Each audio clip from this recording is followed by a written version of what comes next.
Good morning, boys and girls. How are you today? I'm doing pretty good. Nothing real exciting to report. I guess we're going to be spending the rest of our third grade year through virtual learning. So I'm sorry that I'm not going to get to be in the classroom for the rest of the school year. And I'm sure you're missing all of your friends. Hopefully this summer things will get a little bit more back to normal, and I hope you're all hanging in there and doing well. I have chapter 31 for us today, Surprise. That was another mild winter without much snow. It was still grasshopper weather, but chill winds blew, the sky was gray, and the best place for little girls was in the cozy house. Pa had gone outdoors all day. He hauled logs and chopped them into wood for the stove.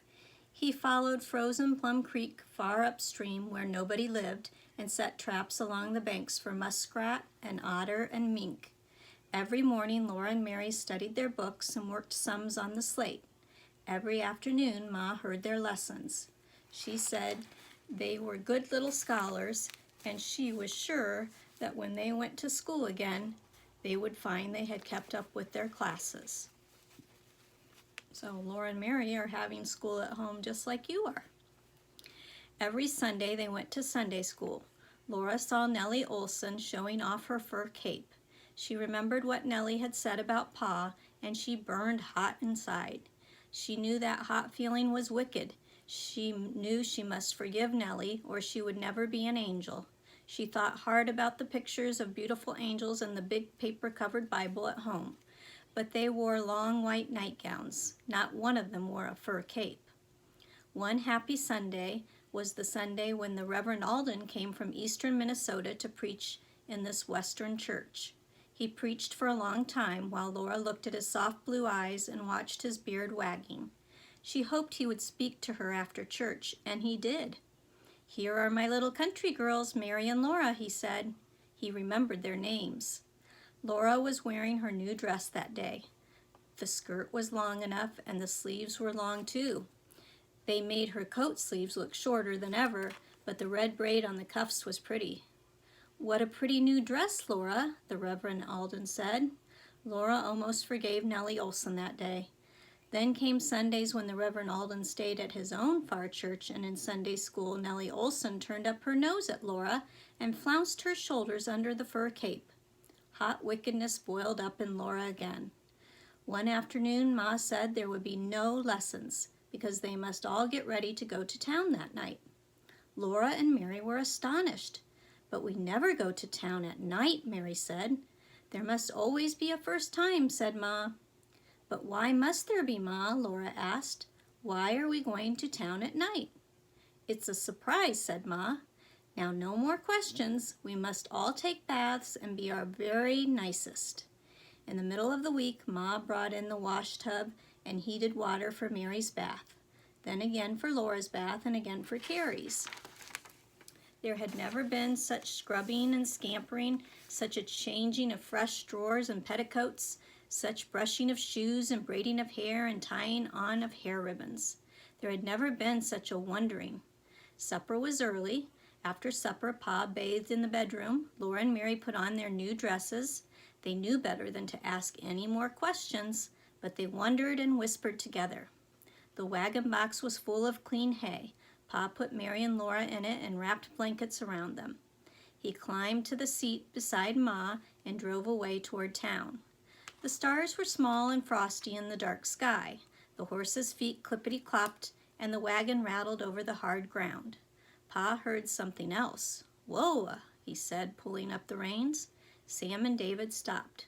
There was nothing but vast, dark coldness and stillness pricked by the stars. Then the stillness blossomed into the loveliest sound.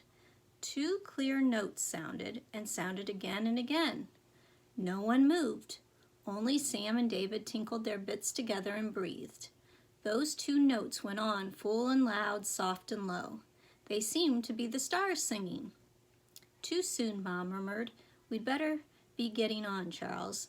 And the wagon rattled on. Still through its rattling, Laura could hear those swaying notes.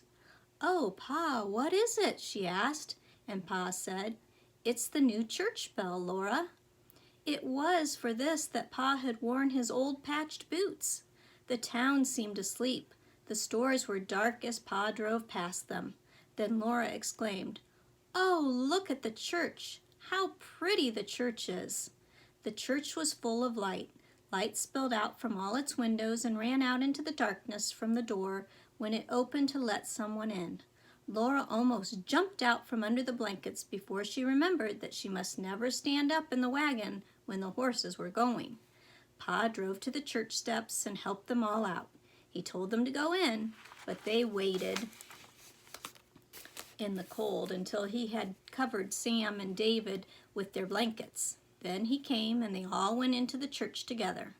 Laura's mouth fell open and her eyes stretched to look at what she saw. She held Mary's hand tightly and they followed Ma and Pa. They sat down. Then Laura could look with all her might. Standing in front of the crowded benches was a tree. Laura decided it must be a tree.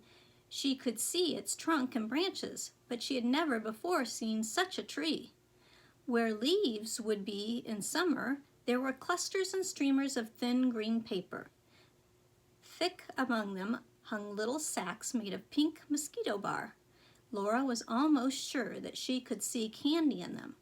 From the branches hung packages wrapped in colored paper, red packages and pink packages and yellow packages, all tied with colored string. Silk scarves were draped among them. Red mittens hung by the cord that would go around your neck and keep them from being lost if you were wearing them. A pair of new shoes hung by their heels from a branch. Lavish strings of white popcorn were looped all over this.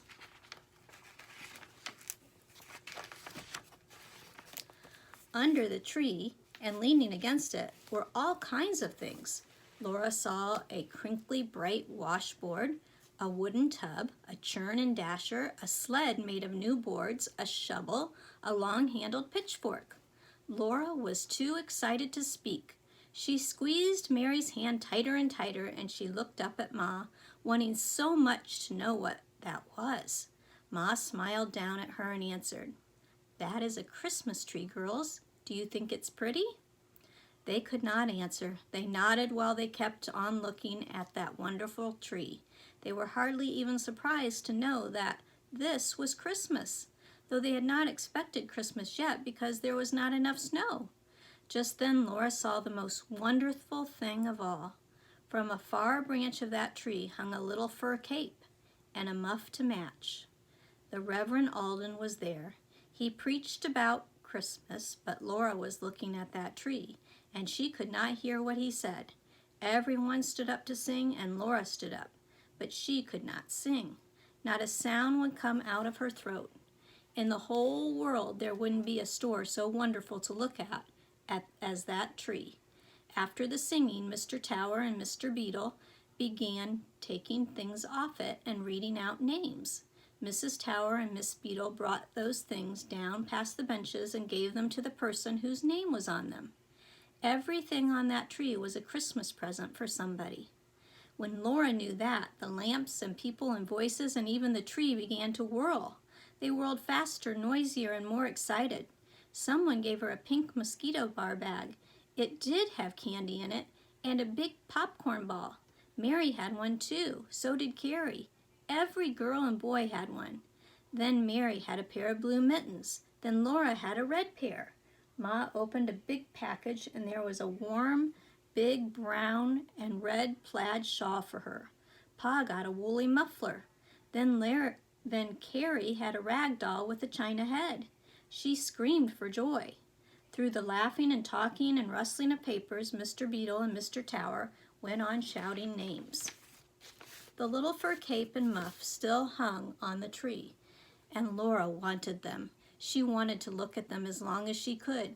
She wanted to know who got them. They could not be for Nellie Olson, who already had a fur cape. Laura did not expect anything more, but to Mary came a pretty little booklet with Bible pictures in it from Mrs. Tower. Mr. Tower was taking the little fur cape and the muff from the tree. He read a name, but Laura could not hear it through all the joyful noise. She lost sight of the cape and muff among all the people. They were gone now. Then to Carrie came a cunning little brown spotted white china dog, but Carrie's arms and her eyes were full of her doll, so Laura held and stroked and laughed over the sleek little dog. "Merry Christmas, Laura," Miss Beadle said, and in Laura's hand she put a beautiful little box. It was made of snow-white gleaming china. On its top stood a wee gold-colored teapot and a gold-colored tiny cup and a gold-colored saucer. The top of the box lifted off. Inside was a nice place to keep a breastpin if someday Laura had a breastpin. Ma said it was a jewel box. There had never been such a Christmas as this. It was such a large, rich Christmas, the whole church full of Christmas. There were so many lamps, so many people, so much noise and laughter, and so many happinesses in it. Laura felt full and bursting, as if the whole big, rich Christmas were inside her, and her mittens and her beautiful jewelry box with the wee gold cup and saucer teapot, and her candy and her popcorn ball. And suddenly someone said, "These are for you, Laura." Mrs. Tower stood smiling, holding out the little fur cape and muff. "For me?" Laura said. "For me?" Then everything else vanished while, with both arms, she hugged the soft furs to her. She hugged them tighter and tighter, trying to believe they were really hers, that silky, soft little brown fur cape and the muff. All around her Christmas went on, but Laura knew only the softness of those furs. People were going home. Carrie was standing on the bench while Ma fastened her coat and tied her hood more snugly. Ma was saying, "Thank you so much for the shawl, Brother Alden. It is just what I needed." Pa said, "And I thank you for the muffler. It will feel good when I come to town in the cold." The Reverend Alden sat down on the bench and asked, "And does Mary's coat fit?" Laura had not noticed Mary's coat until then. Mary had on a new dark blue coat. It was long and its sleeves came down to Mary's wrists. Mary buttoned it up and it fitted. "And how does this little girl like her furs?" The Reverend Alden smiled. He drew Laura between his knees. He laid the fur cape around her shoulders and fastened it at the throat. He put the cord of the muff around her neck, and her hands went inside the silky muff. "There," the Reverend Alden said.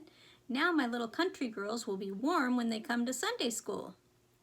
"What do you say, Laura?" Ma asked. But the Reverend Alden said, "There is no need.